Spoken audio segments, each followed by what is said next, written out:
Patrick. Good morning, Gwen. How you doing? Okay, I'm still trying to get used to everything. Oh, don't worry about that.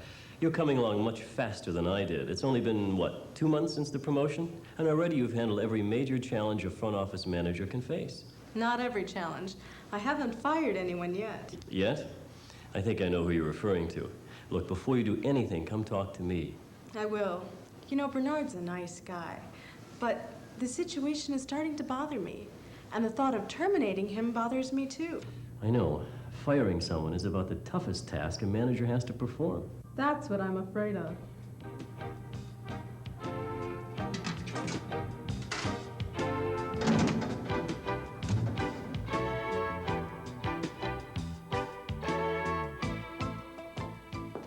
Good morning, Millie. Morning, Gwen. Bernard isn't here yet. I'm sorry. Did he call in? No. But I guess I can handle things till it gets busy. Thank you, Millie. I'm sure he'll be here soon. In other local news, the former hotel maid is considerably richer this morning. Yesterday, a circuit court jury awarded her one of the largest wrongful discharge damage awards in county history. Vince Delvecchio is at the courthouse with more details. Vince?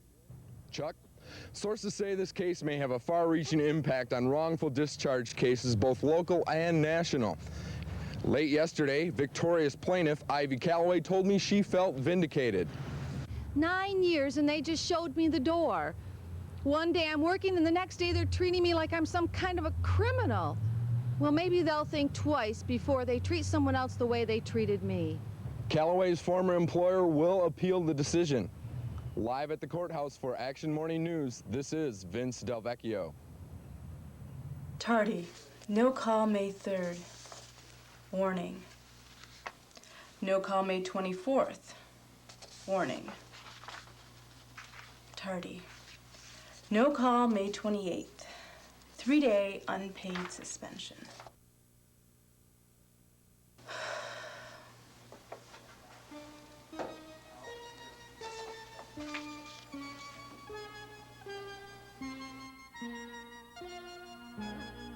I don't want to hear it. You know why you're here, Bernard. You're here because you don't care about your work. You just aren't conscientious. Now hold on. No, you hold on, Bernard. The issue is settled. If you cared about anybody besides yourself, you wouldn't have been late time after time. You're finished here. But Clean out your locker and turn in your keys and uniform. 2 months as manager, you think you're some big shot. You've had your chance. Now I want you out of here immediately.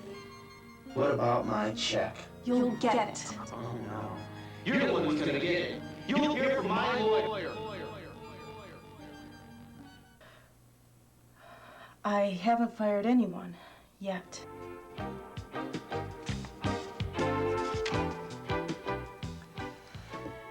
It looks like Bernard has chosen to terminate himself. What do you mean? You worked through our entire disciplinary policy with Bernard. With most employees, if you counseled them twice about improving their performance, then suspended them for 3 days without pay, well, they would improve their performance. Bernard knew our expectations and had a chance to meet them, but he decided not to. To that extent, he's responsible for his own termination. So you've gone through our required documentation. You've made sure that Bernard has acknowledged the 2 counselings and the suspension with his signature. He's had the opportunity to submit his comments in writing. You've given him time to improve his performance, and he hasn't. And now, you have to take action. I was afraid you were going to say that. The worst thing you can do here is to procrastinate because you're worried about replacing Bernard. It's such a terrible thing to do to another person, though. Sure, but if you don't deal with an employee who isn't performing, then you aren't performing either. Hanging on to a problem employee isn't fair to the rest of your staff. You probably remember the situation with Ron Hesketh last year. Everybody within earshot of the inn remembers that. Want to talk about this? I'm sure we can work something. I told you, I am sick of talking about it. Hey, look, I had to go down there and replace all those filters that Joe was supposed to replace yesterday. And you want to know what? Now I'm behind on my own work orders again. No, Joe just isn't doing his share. And I tell you, I don't need this. You are one of my most valuable people. Then why am I the one who always gets dumped on? Hey, Joe is breaking the rules, and I have to go behind him and do all the extra work. Ron, if you want to talk about this, I'm sure we can work something out. I told you I'm sick of talking about it. Look, I'm sorry, Roger. But I'm telling you, something's got to be done about Joe. And you know what? I'm not the only one who thinks so. We ended up losing a good employee by postponing letting a bad employee go. It's tough, but you have to make your decision based on company policy, then deliver the message. Now, I'll be there because you need a witness, but you know the dismissal is your responsibility. Well, how about if we let things cool down? I can do it late on Friday afternoon. No. Now that you've made the decision, do it early this week and early in the day. He probably already has a good idea he's about to be terminated, so for everyone's sake, don't let the tension build all week. Don't even let it build up all day. If you do it early in the week, there's a better chance that Bernard will go right out and start looking for a job. I'll do it first thing tomorrow morning. Good. Now, have you picked a location? My office, right? No, you need a private location, like a small meeting room or an empty office. That way, when it's over and the issue is settled, you can go your separate ways. Or Bernard can take some time to collect himself. It'll reduce the chance of interruptions, too. So we're in agreement on the termination. Early is best as far as timing, and I need a private location. That's right. Next, we have to think about afterwards. What are you going to tell the other employees? I know the people who work directly with Bernard will guess the reason, but they'll still ask me. I could say, Bernard was fired for tardiness. Well, even though that's true, you're risking a lawsuit any time you discuss reasons with your staff. You should only go as far as saying, after a series of discussions, Bernard has decided to pursue other opportunities. If they press you on it, tell them that just as you respect their privacy, you respect Bernard's. So now we have a plan. Here comes the hard part, right? Right. The hard part is sitting face to face and telling that person, telling Bernard, that you're ending his employment. The procedure is straightforward. Discuss today's tardiness. Listen to his reason for being late without calling. And if his excuse isn't adequate, tell him you're terminating his employment. Tell him why. Then cover the terms and conditions. I think I can handle that. I think so, too. But you also have to prepare yourself mentally and emotionally. Exactly. I have to be straightforward. You know, get my message across clearly. But I want to be kind about it. I don't want this to become any more nightmarish than it already is. Nightmarish? Well, yes. I'm feeling nervous, Patrick. I don't want to mess this up. And I'm worried about Bernard's reaction. Well, I guess I'll have to fire you, Gwen. What? No, I mean it. Why don't we run through a role-play situation with you being fired? We can work through the procedure, and you'll be able to see what it's like being in the other person's shoes. Why don't we get together in the Maple Room around 12:30? 12:30. I'll be there. So you mentioned that you want to be straightforward. Get the message across. Remember that straightforward doesn't mean aggressive.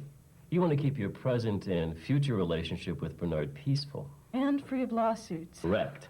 So, as we work through the procedure, let's talk about your reactions to what I'm doing. Okay. Ready? Ready to lose my job? I don't know. Gwen, you're here today because I've decided to fire you. It's obvious from the quality of your work that you're not a hard worker and that you aren't a team player. You're the kind of person who expects others to do your work for you. Now, wait just a minute. Patrick, time out. I'm feeling pretty insulted. Well, you have good reason to. The purpose of the interview is to terminate the employment, not the employee. I don't get it. What's the difference? Well, what I'm saying is, when you state the reason for dismissal, talk about the behavior that caused it. Don't get involved in personality issues. When I insulted you, I didn't mention a specific performance problem. Instead, I talked about the kind of person you are. I could say, Bernard, you've been late 4 times, instead of Bernard, you're lazy, but he'll still be upset. Probably, because the outcome will still be the same. I'm sure Bernard has his side and you have yours, but you have to communicate your side and achieve your goal without making Bernard feel like the loser of a hostile competition. But terminating someone, that isn't a win-win situation.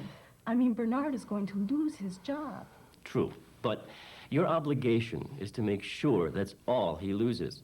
To preserve his dignity and self-esteem, you have to respect his feelings and his response. But what if he just wants to argue? What if he wants to just blow off steam? Don't respond in kind. The one rule to remember is to recognize and acknowledge the response. Recognize and acknowledge. Yes, let me demonstrate. Go back to when I told you you were fired.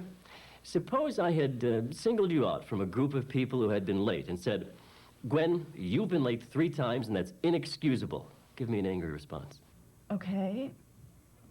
So I've been late 3 times. There are plenty of people around here who don't show up on time. I don't see them getting fired. Well, Gwen, I can understand that this is upsetting for you, but we need to focus on your behavior. It isn't fair. I know that you're angry. I think I see what you're doing. I'm not getting into an argument. I paused to let you react. I recognized that you were angry and I acknowledged your feelings. But I raised another issue by singling you out from a group of employees with a similar record. Yes. I mean, I wouldn't feel comfortable terminating Bernard if he were only one of a group of people who were late. Exactly. That's why you have to review the situation before you decide to let someone go. You want to be sure that other employees who have had 4 no-call tardies have also been dismissed. Consistency. Yes, and you not only have to allow the employee to respond, you have to listen to his response. But Patrick, I don't think Bernard could say anything that would change the decision. That's the advantage of preparing for the dismissal. If you're prepared, you'll be ready to handle almost any objections Bernard might have. But you still have to listen to his side of the story. Okay. So I want to acknowledge his feelings. And listen to the response. Right. But how will he react? I mean, he's losing his income. He could be worried about the future. Well, you can't predict. I've seen all kinds of reactions. Patrick, I guess this is for the best. The hospitality business just isn't for me. And I have some new opportunities to pursue. Patrick, this is a joke, right? I mean, you're not really firing me, are you? What am I going to tell my family? This is terrible. I just can't believe this could happen.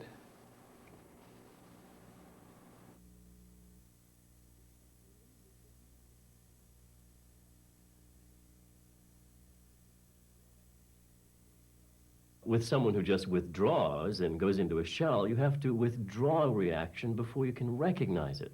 Do you think that's how Bernard will react? Probably not. But if you allow him or even help him to bring out his feelings, you'll do a better job. You can't control Bernard's feelings, but you can control how you conduct his dismissal. I want to be in control. But what if his response throws me off track? I still have to tell him I'm letting him go, tell him why, and explain the exit procedures. Yes, you do. And just as you can be too straightforward and bully the employee, you can be too passive with the intention of being kind. I know this from experience. What? It's just, I was thinking, it was a long time ago. We've really been getting some great weather, huh, Gene? I guess so, yeah. And the family, how's the wife? Fine. What's up, Patrick? Well, Gene, the boss thinks, and we've decided, Gene, that, Gene, if only you could have been more enthusiastic. But Patrick, oh, you mean the Rosenthal account. I took care of that. I'm afraid it's more than that, Gene. I think we really hate to have to let you go. So there I am, trying to be a nice guy about the whole thing, and it became a complete mess. I wanted to pass the blame. I wanted to rehash the past. Most of all, I just didn't want to be the bad guy. It's almost the opposite of people who try to force the issue and become too aggressive. That's right. Some people see conflict as a battle, but I saw it as a painful, emotional problem, so I beat around the bush. Well, I'm really lost now. I have to be understanding, but not too passive. I have to be straightforward, but not too aggressive. But just remember that even though you want to allow Bernard to respond, you also have to get to the point. Don't make small talk. Focus on the present and deliver the message. But what about my feelings? I mean, I've had my problems with Bernard in the past, and I know now that I'm doing the right thing. But I don't know. I still feel bad about it. Well, don't be afraid to express that. First, remember that Bernard has decided to fire himself by not changing his behavior.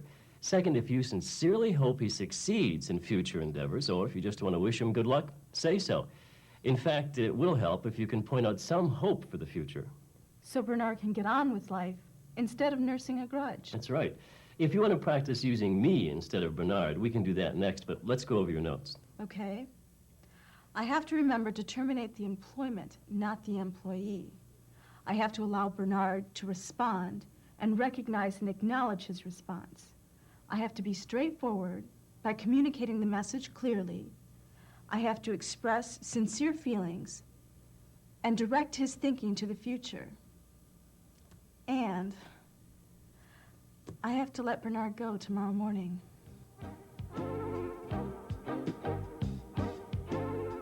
Bernard, you were 20 minutes late yesterday, and you didn't even call.